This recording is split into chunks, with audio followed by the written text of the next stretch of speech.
Welcome back. Well, robots are about to take over shopping centres, and it might not be in the way you think. So this nimble AI-powered robot is called ROVR, and it's about to change the way grocery stores are cleaned. I love this robot It is stuff. very cool. For more, we're joined by national AMR specialist Keegan Hendricks to take us through how it works. Keegan, good morning to you. It's a good bit of kit, isn't it? Yeah. Tell us how it came about. Yeah, it's quite amazing, this piece of technology that we have available. So, starting from the beginning, Tennant, that we work for, we're a 150-year-old company.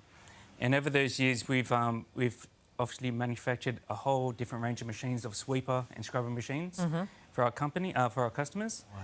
And the one that you see now is the fourth out of our AMR line.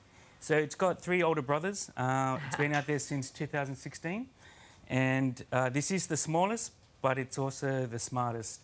Of course it is. This is the one that's going to be looking after our small retail, and it is for commercial use.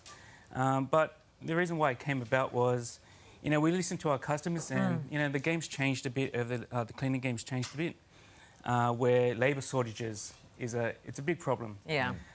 So we had to come up with an answer for our customers, and this is what it is. Doesn't take staff jobs. No. So, and that's a big question. It's an important question, and I get asked all the time. Yeah. So the great thing I think that Tennant has done is that we call these a cobot. So not only can it run robotically, but it can be used manually, and it works in conjunction with an operator. Okay. It can't go and charge itself up. It can't fill itself up. It needs that human interaction.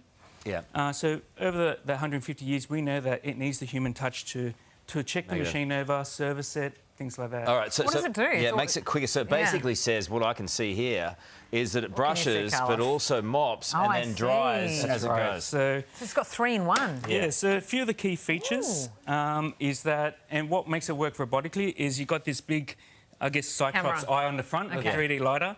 It allows the machine to see 3D now, images in its environment. We've got front and rear 2D LiDAR, so they allow 360 degrees. So what that means, it just makes it a lot very smart, very safe. Excellent. In shopping centres, you're going to have children, the public walking around, so you're going to see these machines working in the daytime. So don't be afraid. Don't be afraid. It knows where it's going. And they'll be coming to a shopping centre near you. That's right. Good on you, mate. Lovely to see you. Appreciate it. Good to see you, Keegan. There you go. Well, straight ahead, Donald Trump hints at a possible trade deal.